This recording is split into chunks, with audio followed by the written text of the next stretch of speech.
دیکھتی آنکھوں، سنتے کانوں اور دھڑکتے دلوں کو ہماری طرف سے السلام علیکم۔ آج ہماری ویڈیو کا ٹاپک بہت انٹرسٹنگ ہے۔ نئے آنے والے ویورز پلیز ہمارے چینل کو سبسکرائب اور ویڈیو کو لائک کر دیں۔ جزاک اللہ۔ آج کی ویڈیو بہت اسپیشل ہے۔ اس میں آپ سیکھیں گے کہ اللہ ہم پر مصیبتیں، آزمائشیں کیوں نازل فرماتا ہے۔ آزمائشیں کن لوگوں پر آتی ہیں؟ ہماری ویڈیو کا ٹاپک بہت ہی انٹرسٹنگ ہے، پلیز اسے مکمل واچ کیجیے گا۔ کیا آپ جانتے ہیں اللہ سب سے زیادہ کسے آزماتا ہے؟ آج ہم پر کوئی مصیبت آ جائے، کوئی پریشانی آئے تو ہمارا کیا ری ایکشن ہوتا ہے؟ ہم لوگ واویلا کرتے ہیں، روتے پیٹتے ہیں۔ جانتے ہو اللہ اپنے بندوں کو کیوں آزماتا ہے؟ اللہ دیکھنا چاہتا ہے کہ میرا بندہ آزمائش کے وقت کیا کرے گا، وہ صبر کرتا ہے یا نہیں۔ جو انسان صبر کرتا ہے وہ کامیاب ہو جاتا ہے۔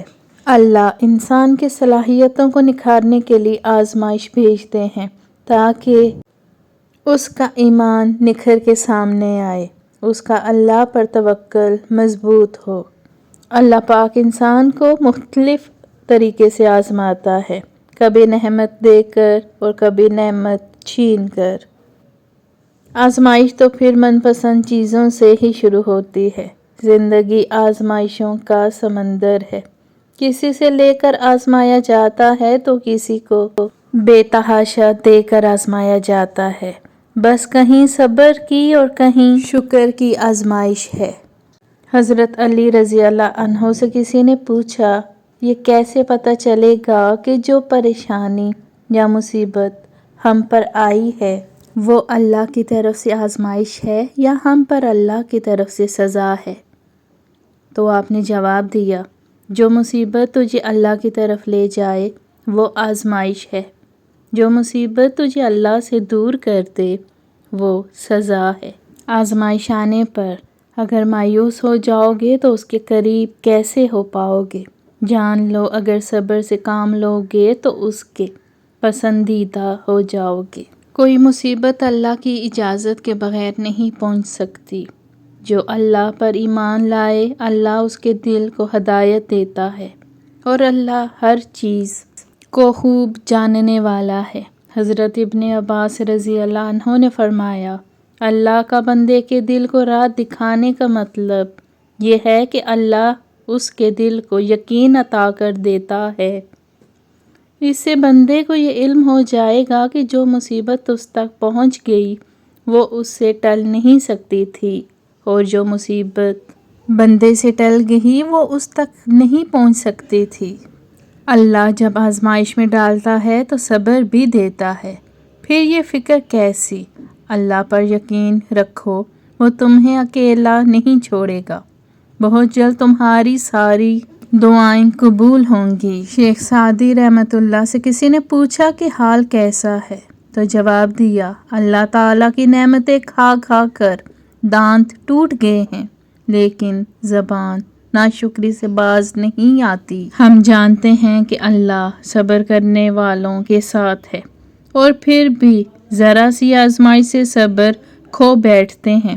جانتے ہیں نہ قبول ہونے والی دعائیں آخرت میں مددگار ہوں گی، پھر بھی چاہتے ہیں کہ من پسند دعائیں فوراً قبول ہو جائیں۔ جانتے ہیں کہ نیکی کا صلہ رب تعالیٰ دیتا ہے، پھر بھی امید انسان سے لگاتے ہیں۔ جانتے ہیں یہ دنیا فانی ہے، پھر بھی دنیا کو مٹھی میں قید کرنے میں بضد ہیں۔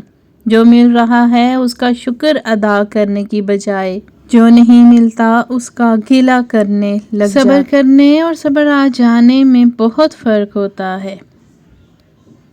جو صدمے کی شروع میں کیا جائے اپنے دل پر جبر کر کے، اپنا حوصلہ آزما کر چپ سادھ لینا اول ذکر، جبکہ رو دھو کر اپنا غم منا کر آنکھوں میں آنسوں کی قلت ہوتی ہے، پھر خاموشی اختیار کر لینا مؤخر ذکر کے زمرے میں آتا ہے۔ صبر کوئی کوئی کرتا ہے، صبر ہر ایک کو آ جاتا ہے۔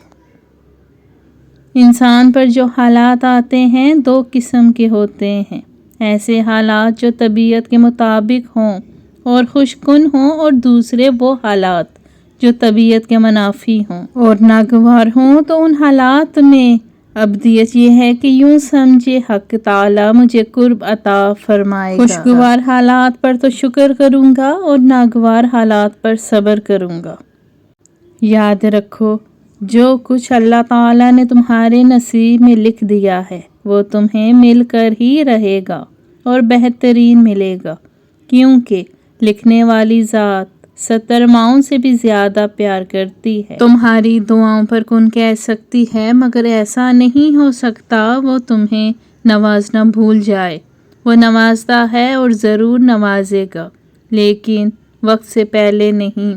تھوڑا صبر تو کرو، تھوڑا صبر تو کرو۔ وہ تو اتنا نوازتا ہے کہ جولیاں بھر دی جاتی ہیں اور دینے والا نظر بھی نہیں آتا۔ آج نہیں تو کل، ابھی نہیں تو کبھی، جلد نہیں تو دیر سے ہی صحیح، اس پل نہیں تو اگلے لمحے، مگر جو چیز تمہاری قسمت میں لکھ دی گئی ہے وہ تم سے دور نہیں کی جائے گی۔ اسے کوئی تم سے چھین نہیں سکتا، کوئی تمہیں اسے الگ نہیں کر سکتا۔ پھر ڈر کیسا، درد کے ختم ہونے پر شک کیسا، برے دنوں کا سوچ کر اچھے دنوں کی امید ہی نہ کرنا۔ کیوں؟ آزمائش کے بعد اللہ خوشی بھی دیتا ہے اور بے حساب دیتا ہے، اس لیے اطمینان رکھو، حوصلہ رکھو، صبر رکھو۔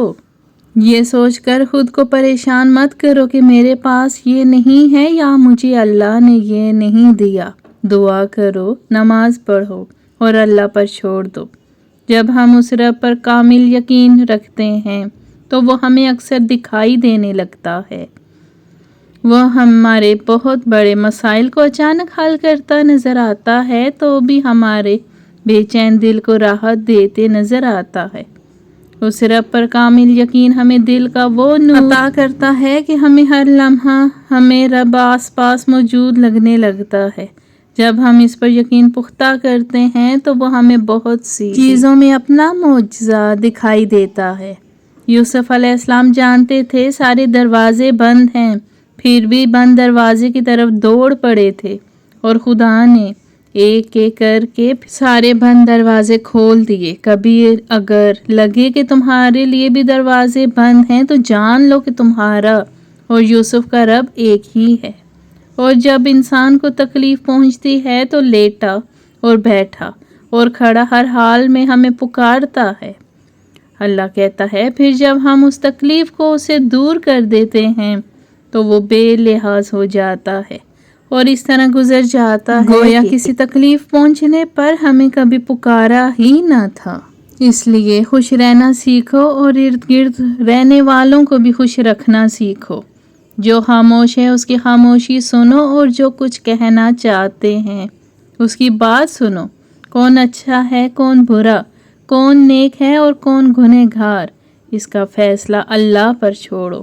ہم سب انسان ہیں، سب کچھ زندگی کا حصہ ہے۔ محبت بانٹو گے تو محبت ملے گی اور یہ اللہ کا سب سے پسندیدہ عمل ہے۔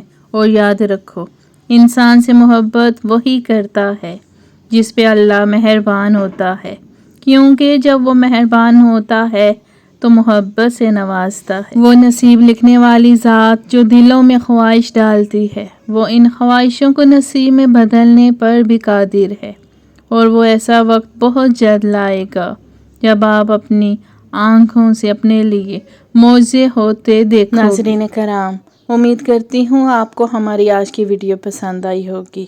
اپنے عزیز و اقارب